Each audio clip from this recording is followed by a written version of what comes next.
I'm Matt with State of Flex, here with a review for Netflix's Texas Chainsaw Massacre. This is yet another requel or reboot or screenmake or whatever the hell you want to call these things that have been coming out in recent years. This one is sort of being advertised as the Halloween 2018 equivalent to the Texas Chainsaw Massacre, following the young survivor final girl from the first Texas Chainsaw Massacre movie, who we really haven't seen since that first one, who's coming back to take vengeance on the man that stole her life. Essentially, that is an advertising hook to get people to watch it. It certainly is what worked on getting me to watch it. However, her inclusion in the film is minimal at best. This is not as it's advertised, though that is a small element that's included that takes up maybe 10 minutes out of the hour and 20-minute runtime. So it's really not a whole lot of the film that focuses on that. Instead of the film is almost dissociated from the entire rest of the Texas Chainsaw Massacre mythos, because it chooses not to focus on this weird inbred family or whatever of cannibals, instead of focusing exclusively on Leatherface, which has happened more often in the recent films that have come out. And he just doesn't feel Leatherfacey outside of the fact that he peeled off his wife's face. Yes, this is a film that establishes that in canon, Leatherface, after the events of the original film, kind of went into hiding and found love and created like an orphanage in this small town where he had love. But when some young folk come into the town and boot the wife and him out of this dwelling that they're sort of squatting in, or so you're led to believe, his wife dies of a massive heart attack, which ignites within him that inner turmoil that'll make him go Leatherfacey, and he peels off her face and puts it on and decides to carve up these people in what is one of the most anti-woke movies I've seen in a long time. Unapologetically so. At first I thought it was really kind of being anti-woke because it was going to give us like some kind of commentary. No commentary of any kind. It's just like, it's a frustrating film to watch on many, many levels. Not the least of which is, okay, so it's a requel, which is both a remake and a sequel, but it does nothing with that. Instead, you spend most of the screen time with this young group of kids who are trying to assert that there's good in the world, and then you have your Leatherface who's there to counteract that. And it's a bad requel in that it feels so dissociated from that original film that it just simply does not work on that level. It doesn't, and it can't, the way that they made this movie. This is the antithesis of the movie that Tobe Hooper made in 1974. So it doesn't act like a sister film. And even though I wasn't a big fan of Halloween 2018, I couldn't deny that it tonally did feel relatively similar to that first Halloween movie. This doesn't feel like that. And then the other huge cardinal mistake that this film makes is it came out 1 month, almost to the day that Scream came out. Itself was another requel, but it was a film that dismantled the trope of the requel horror film, and did so pretty exuberantly and brilliantly, and I loved that movie. Check out my review for it. This film buys into that, stumbles into all the same tropes that Scream helped to dismantle a month ago, which in and of itself would be problematic, but what makes this supremely problematic is that this film is produced by Fede Alvarez. Fede Alvarez made the Evil Dead remake. Not a bad film. Evil Dead, The Evil Dead is one of my all-time favorite movies. Top 10 easily. And so I was skeptical when he made a remake. But when I saw the remake, I dug it. It works. The biggest problem with the remake was it came out in 2013, the year after Cabin in the Woods came out. Less than 12 months after Cabin in the Woods, a movie that dismantled the entire foundation that the Evil Dead remake needs to stand on. And the same motherfucker does it again.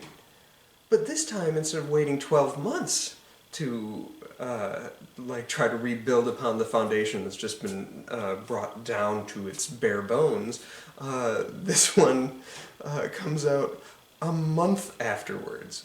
I don't get it. I can't. This is a tremendously horrible movie. There is nothing good about this movie outside of the one interesting aspect of social commentary that this tries to make, is that Texas Chainsaw Massacre, the original film, came about because of a serial killer in real life. Ed Gein, Wisconsin boy who had an interesting relationship with his mother, and it led to the incarnation of Texas Chainsaw Massacre as we saw it into the film universe. And with that movie and many, many others like it, the slasher films kind of rose, and the slasher films rose because they were a depiction of what was a common fear and threat at the time, which was the serial killer. The serial killer, especially in the 70s and 80s, was becoming more and more prominent. You were hearing about it quite often. And these horror films that were coming out, starting with Peeping Tom and Psycho and moving into your Leatherface, Texas Chainsaw Massacre, and Michael Myers with Halloween, to a lesser extent Freddy and Jason and stuff like that, and certainly the Scream movies, is building upon those fears that we have of our serial killing, the serial killer out there that could get us. What this film does that is kind of interesting is it uses that kind of lens, but it shifts it by having the Elsie Fisher character in the film. She is a survivor of a school shooting, which is, serial killers aren't necessarily a thing that present society is as concerned with, but something much more at the forefront is gun violence, and how one person can just let loose in a single setting and lay waste to many people very rapidly. This film kind of hunkers down on that. In the best 10 minutes of this film is probably the scene on the bus. Not a good scene, but that is the strongest element of the film. There was an element there that could have been worked with and tweaked and built upon into something that is interesting in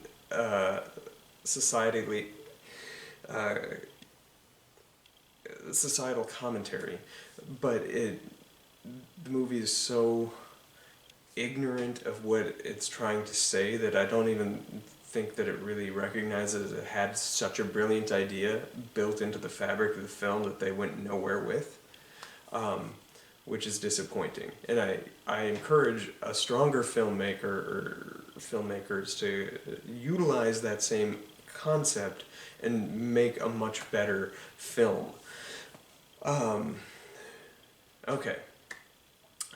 So yeah, I hated this movie. I give this a 0.5 star out of 4. It is genuinely atrocious. But as I was watching it, I couldn't help but think that, like, the Texas Chainsaw Massacre franchise is kind of a fucked up one. Like, you have one truly amazing movie, which is that first one, and then you have a sequel to it, and then most of the other movies that came out afterwards are just remakes of the first movie. So really this isn't even a unique concept, because this has been done multiple times before. This time just including that Sally character is the only difference. And so I pulled up the entire, like, franchise to see, like, what it is. So the first one that came out in '74 is a fantastic movie. That is one of my favorite horror movies of the '70s. I think it is nearly perfect. It is so good. Then in 1986, you get Texas Chainsaw Massacre 2. I didn't really like it, but the one thing that movie does have going for it is it feels like it's a sequel. It's not a remake of the first movie. It's the next story in that universe. The tone was just entirely different, and that's what made that movie kind of sink for me. I know that that one has a strong cult fan base. 1990 brought Leatherface, Texas Chainsaw Massacre 3. The most notable element of that film is it's essentially just a remake of the first one, but this time it has a very, very young Viggo Mortensen. But is otherwise a forgettable movie. I liked it better than 2, but I was just like, this isn't a bad remake. Then in 1995, you get yet another remake, which is Texas Chainsaw Massacre: The Next Generation, or The Return of Texas Chainsaw Massacre, depending on which country you watched it in. And that one is notable for having Matthew McConaughey and Renee Zellweger in it. And that is also just a direct remake of the first movie, except nothing works. There's no element of that film that is worth watching outside of it has young, hot talent in it before they were young or talented. Or, well, they were young, before they were talented. Then in 2003, you get the Michael Bay produced Texas Chainsaw Massacre, which is weirdly the best of the sequels or remakes. It feels most in tone with the first one in what it was trying to accomplish, but it, again, was just a remake, which at this point, that would have been the fourth-ish one, depending on how you view this franchise. But that's if you're going to watch one that isn't that first one, if you need something a little more modern, that's the one to watch. Then you have Texas Chainsaw Massacre: The Beginning, a movie that takes place right before the remake, and that acts as a prequel to the first film, but really just feels like a remake of the original movie. They just swapped out the names of some of the characters. So yet again, even in the prequel, it's still kind of a remake of that first movie. Then you have Texas Chainsaw 3D. This is the first of the requels.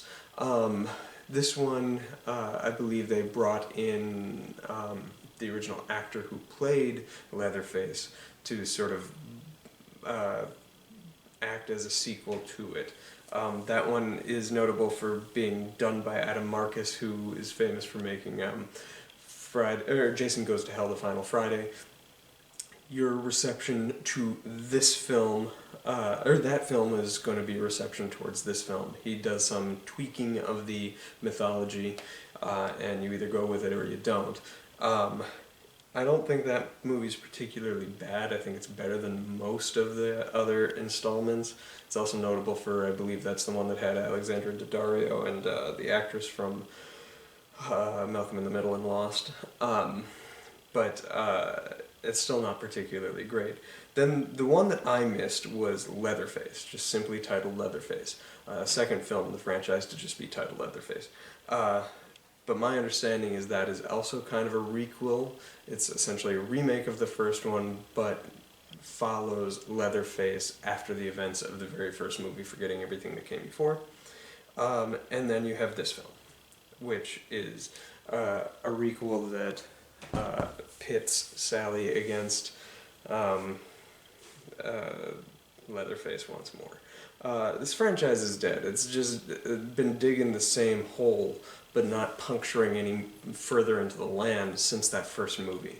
Every once in a while you maybe scrape a little bit of that earth away, but it's almost no different from before. If you're not going to do anything interesting with this anymore, just stop. This is the worst requel I've seen out of all the bunches that are out there. Easily this one is the worst. Do not see this film. It is horrible. let me. This seems to be getting some traction online. Some people are really entertained by how gory and lavish the kills are, and they are. They're. It goes for the guts, but I don't think this packs anywhere near as much of a punch as the original film, and I don't think it's as like gritty, as successfully gritty as the like Michael Bay produced Platinum Dunes remake from 2003, which itself isn't a great movie, but like looking back on it, that's not a half bad remake.